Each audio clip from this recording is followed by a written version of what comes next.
पिछले हफ्ते मैंने एक अजीब सी चीज़ नोटिस की। मैं अपने कमरे में बिल्कुल अकेला था। एक दोस्त का भेजा हुआ कॉमेडी वीडियो देख रहा था और बिना सोचे लगातार मुस्कुरा रहा था। वहाँ मुझे देखने वाला कोई नहीं था, फिर भी मेरा चेहरा ऐसे रिएक्ट कर रहा था जैसे कि ऑडियंस के सामने बैठा हूँ। तब अचानक मेरे दिमाग में एक सवाल आया, अगर मैं अकेला होके भी परफॉर्म कर रहा हूँ तो पूरा दिन लोगों के बीच मेरा दिमाग कितनी एक्टिंग करता होगा। और शायद इसी एक चीज़ की वजह से इतना मेंटली एग्जॉस्टेड महसूस करते हैं। आपने कभी नोटिस किया है कि कुछ स्माइल्स सिर्फ दूसरों के लिए होती हैं? ऑफिस की पार्टी हो या फैमिली की गैदरिंग, चेहरे पर मुस्कुराहट होती है, लेकिन अंदर से आप बस वहाँ से निकलना चाहते हैं। फिर भी आप हर बात पर सर हिलाते हैं, हंस देते हैं और नॉर्मल दिखने की पूरी कोशिश करते हैं। लेकिन जैसे ही आप अकेले होते हैं तो पूरा शरीर ढीला पड़ जाता है। तब समझ आता है कि थकान लोगों से मिलने की नहीं, बल्कि हर वक्त एक इमेज को कैरी करने की थी।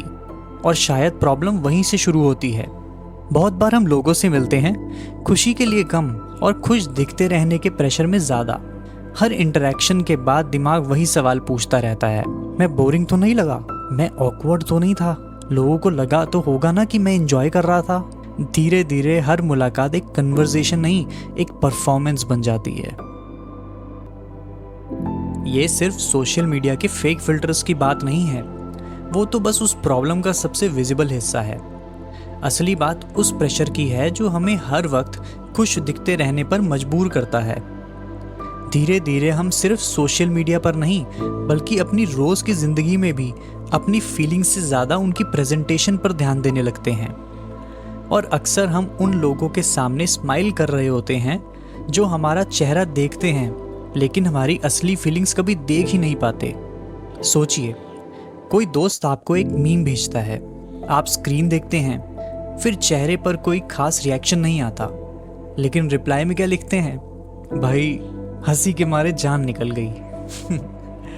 ये सिर्फ एक मैसेज की बात नहीं है। धीरे धीरे हम जो महसूस करते हैं और जो दिखाते हैं, दोनों अलग चीज़ें बन जाती हैं।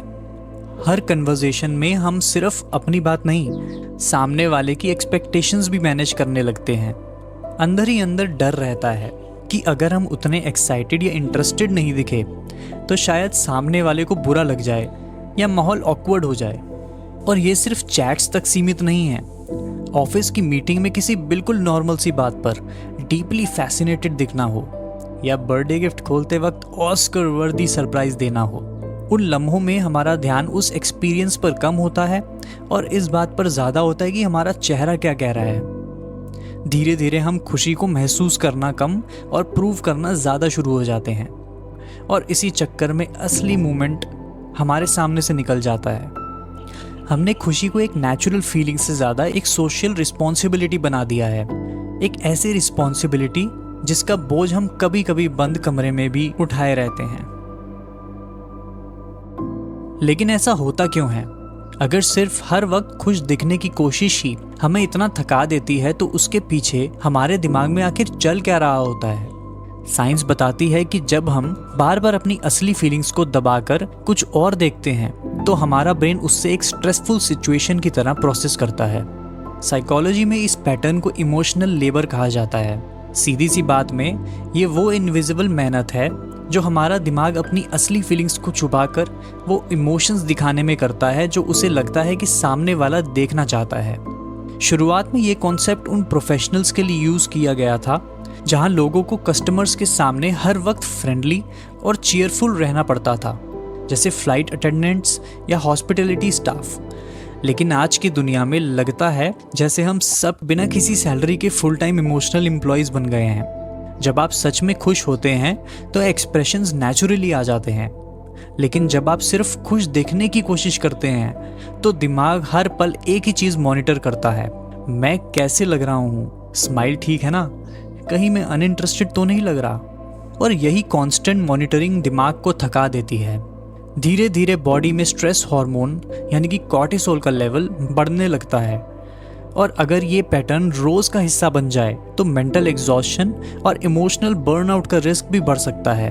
सबसे बड़ी बात यह है कि जब हर इमोशन को दिखाने से पहले हमें एडिट करना पड़ने लगे तो हम उन्हें पूरी तरह महसूस करना भी भूलने लगते हैं, और इसीलिए दिन के एंड तक थकान सिर्फ बॉडी में नहीं दिमाग में भी महसूस होती है। शायद आपको लगे कि लोग हमेशा से कैमरे के सामने ऐसे ही स्माइल करते आए हैं, लेकिन अगर आप अपनी पुरानी फोटोज देखें तो कहानी कुछ और ही नजर आती है।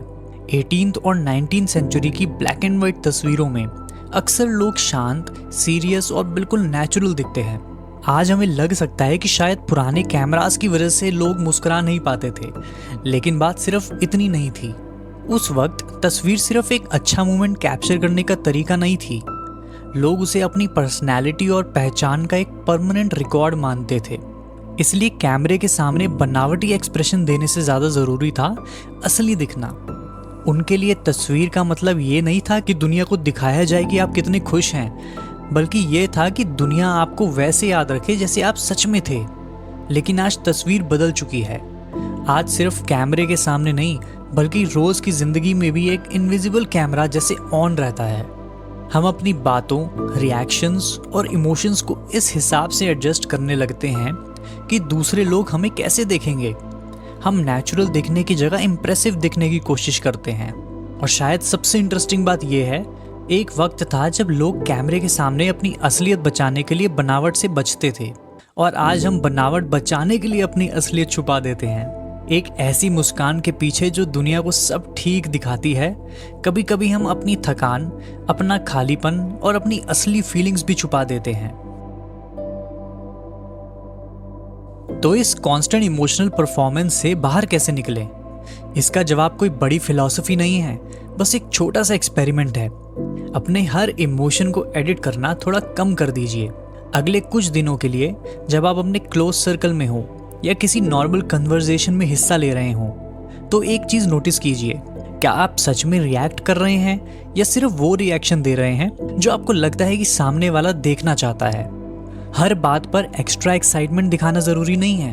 अगर नेचुरल स्माइल है तो मुस्कुराइए, और अगर नहीं आए तो सिर्फ इसलिए मत हंसिए क्योंकि आपको माहौल कंफर्टेबल रखना है। शुरुआत में ये थोड़ा अजीब लगेगा, शायद कुछ लोग पूछ भी सकते हैं, क्या हुआ, तुम इतने क्वाइट क्यों हो? लेकिन हर बार अपने आप को एक्सप्लेन करना ज़रूरी है।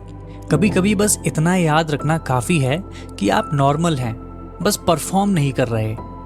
और फिर धीरे धीरे आप एक चीज़ नोटिस करेंगे, जब आप अपने रिएक्शंस को फोर्स करना बंद कर देते हैं तो दिमाग पर एक इनविजिबल प्रेशर कम होने लगता है। आपको रियलाइज़ होगा कि जो लोग सच में आपके करीब हैं, उन्हें आपकी परफेक्ट स्माइल या परफेक्ट रिएक्शन की ज़रूरत नहीं है। उन्हें एक ऐसा इंसान चाहिए जो असली हो, चाहे वो खुश हो, शांत हो या बस नॉर्मल हो। शायद सबसे बड़ी आज़ादी यही है, जब आप हर जगह अच्छा दिखने की कोशिश करना छोड़ देते हैं, तब आप पहली बार अपनी ज़िंदगी को सच में महसूस करना शुरू करते हैं। वीडियो के शुरुआत में मैंने एक छोटी सी बात आपसे शेयर करी थी कि मैं अपने कमरे में अकेला था, फिर भी मेरा चेहरा ऐसे रिएक्ट कर रहा था जैसे कोई मुझे देख रहा हो। शायद हम सबकी ज़िंदगी में एक ऐसी इनविजिबल ऑडियंस होती है जिसके लिए हम बिना सोचे परफॉर्म करते रहते हैं।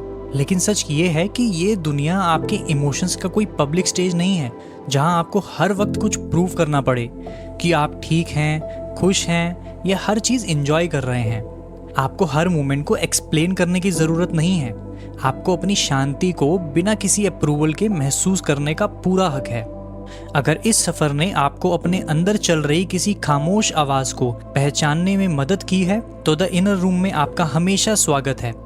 इस चैनल को सब्सक्राइब कीजिए ताकि हम इस शोर, प्रेशर और कांस्टेंट परफॉर्मेंस से भरी दुनिया में अपनी असली शांति को दोबारा ढूंढने का सफ़र जारी रख सकें। अपने माइंड को थोड़ा आराम दीजिए। हर जगह परफॉर्म करना ज़रूरी नहीं है, क्योंकि कभी कभी असली सुकून तब मिलता है जब हमें किसी को कुछ प्रूव करना नहीं होता। और लास्ट में मैं बस ये कहना चाहूँगा कि कभी कभी बस खुद होना ही काफ़ी होता है।